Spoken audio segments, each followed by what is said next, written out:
All right, guys, welcome back to my second post, Chit Chats with Chet. Thank you for tuning in. So, a little bit of a disclaimer. I had another post ready to go that was linking it to my first post about Bill Gates and Project Bluebeam, and I have that ready to go, but I wanted to, God wanted, I feel like he was telling me to post something else that might be a little more currently applicable to someone in the immediate. I don't know, maybe this is just for me, but I'm gonna post that another time coming up soon because there's a lot to unpack with Project Bluebeam, and I found some other really interesting stuff linking it to it, but I'm definitely gonna post that in the next couple of days for sure. But this post today, what I kind of wanted just to push into was the power of our words and the power of prayer, and to couple that together. So a little bit about me and kind of personally. So what I do for work is I work at a behavioral health facility, an outpatient facility, like mental health, addictions. We work with lower socioeconomic people with no insurance. We're the receiving facility for the county that I'm in, and so basically we'll never say no to somebody, like regardless of where you come from, what you do. Like if you need to have services of to connect you with housing, to connect you with benefits, to addiction, mental health, if you need medications, we're a one-stop shop for all that basically. But what I specifically do is work with teenagers, typically that are around like 12 to 17. 90% of my caseload, they are court ordered to come talk to me.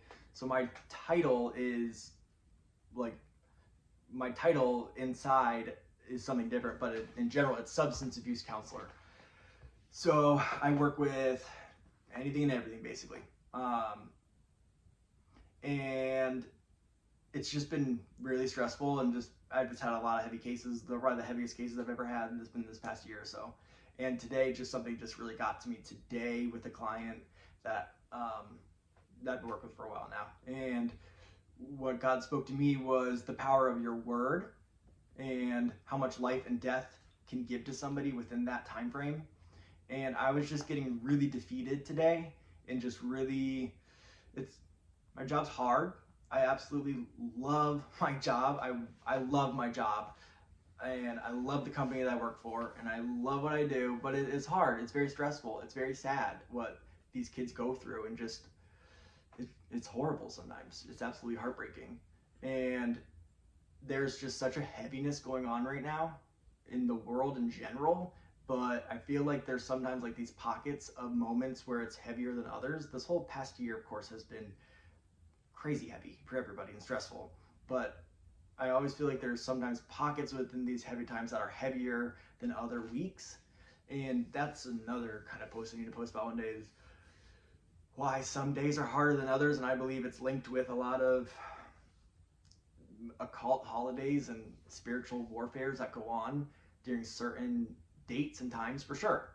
But in general right now, there's just this stress that has been growing, and I wanted to just encourage somebody out there, or tell somebody, that your words matter. What you say and do and how you say those words, they can bring someone life, or they can kill somebody. We don't know what people deal with on the inside. We don't know what people are thinking and feeling if you don't ever ask them, or just in general. Like if you need to stop by and get gas or something in the cashier, they might be rude, but who knows what they're going through, and what your spoken word to them can create something for them. And I just feel like we need to start putting together the power of our spoken word, and the power of prayer, and put it together more integrated on a day-to-day level, where we are supposed to pray against specific things, specific strongholds, specific spirits, a spirit of confusion, a spirit of chaos, a spirit of anger, a spirit of lust. Those are biblical. Like demons have specific jobs, and they are opportunistic, and they got nothing else to do all day except wait until you mess up, or wait until there's some sort of emotional issue, and you're going to go on the radar, and they're going to come follow you, and they're going to find you. As we know, the devil is referred to as a roaring lion. He is always on the opportunity. He's always out to kill, steal, and destroy.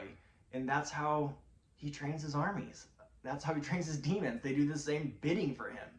So we have to specifically pray over your loved ones, specific prayers of what you are seeing, of what, if they're struggling with something, if they're struggling with addiction, if they're struggling with a sexual issue, if they're struggling with communicating with you effectively, or like getting along with you.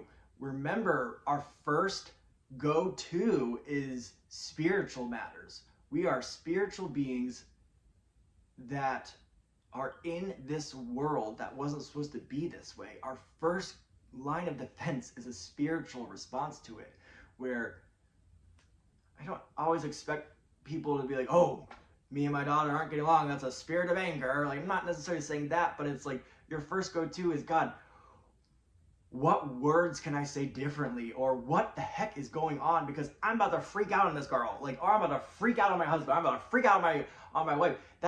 Be honest in your relationship with God. Be honest with your words. Be honest with your feelings. And I promise you, you're going to see movement. I promise you, you're going to see change.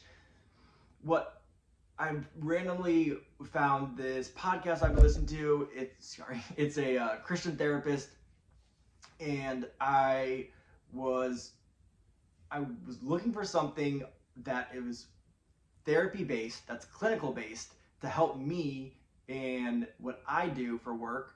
But then also I wanted it coupled with, as a Christian, and just kind of how to tie that into your own life, and then in like working inside mental health as well, or addictions. And I found this random person, and I definitely know it was a God thing, because it has shaped me so much and has helped me so much with my mindset. And she really encourages people, like for herself, to say, I have the mind of Christ. And that's what I repeat on the regular, out loud. And I know it sounds crazy, but it is. You're going to start changing your brain, and you're going to start changing your heart, because I'm a person that I'm pretty highly intuitive, and I'm pretty self-aware, where if I'm feeling some type of way, I can usually pinpoint it and say, okay, I'm feeling, angry because this happened. What type of anger am I feeling? Okay, whatever that looks like, I can follow that rabbit trail. I can figure it out.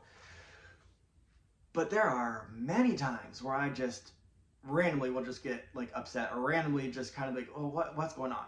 And I will just throw back at that and speak over it and say, like, I have the mind of Christ. Like, I have the mood of Christ, meaning that nothing that the devil throws at me, I can't handle. Nothing that he can do is greater than what God has instilled in me, because the Christ that's in me, the 1% of Jesus within somebody, is greater than 100% of what anything the devil can do to you. 100%. And I'm really starting to believe that more so. I've always known that we have authority over spiritual things. I know that, but for myself personally, in the battle of your brain, that is really powerful. Change your brain, change your mind, change your life. I truly believe that. Like, some of my kids, like, they go through the most horror. My kids, meaning my clients, the kids I work with. I don't have my own flesh and blood kids, but I call them my kids. Some of the stuff they go through, I'll never be able to relate to or never understand. But when I see them changing their perspective and their mentality of what they're going through, or how to look at it differently, it changes everything for them. It changes how they respond to the trauma, or how fast they can bounce back from an issue, or maybe something that triggered them before wasn't a trigger anymore, and they come to me like, oh my goodness, this didn't bother me anymore. And like, it's because they've trained their brain to say, I can do this, I can move on, I can be better than this. And as Christians, we can do that. We can change the power of our brain, but it only goes so far. So coupled with Jesus, we're unstoppable, where your brain is powerful, and our mind is under attack from day one. We have been gaslit from Lucifer since the jump. And if you don't know what gaslighting is, look it up, because it's becoming more and more common in mainstream everything. But gaslighting has been, since the beginning of time, we have been gaslit with lies and disinformation. So my point of this post is, your words matter. Who you are matters, and you are more powerful and more capable than you think. And if you're going through something, be honest with it with God, whether it's good, bad, or neutral. Be like, I can't handle this, or I don't know what to do, or I don't know how to say this. Give me the words to say, and I promise you, God's going to give you those words. And if you feel like you don't have those words, keep pushing into it and go with your gut feeling and test everything and pray about it, because we're in stressful times, and we need, as a collection of Christians, to come together and specifically pray against a spirit of stress, a spirit of chaos, and a spirit of confusion, and just a big sexual spirit. And I definitely link that with the spirit of Jezebel, 100%. Be careful when you pray over these things, because sometimes it can come back and try to get you, in the sense of, you're exposing yourself to the darkness by praying against darkness, and so you're going to go on that radar. So pray the armor of God around you. Pray for protection of the blood of Christ around your house, on the windows, seriously, down to that level where it's like, I will pray against a blessing over my walls in my room sometimes, because when I really get into this stuff,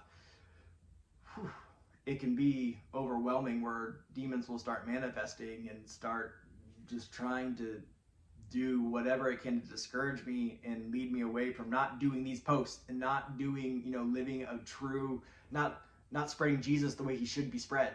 And so my point to this is just, keep doing what you're doing, but incorporate more spiritual awareness, and understand that your prayers matter.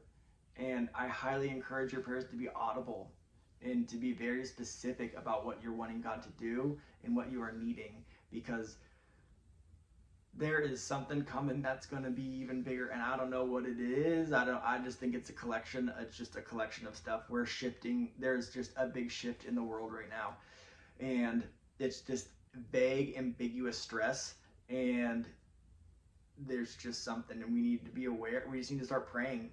We need to start praying against that. God gives us answers, and that God gives us direction, because he wants to.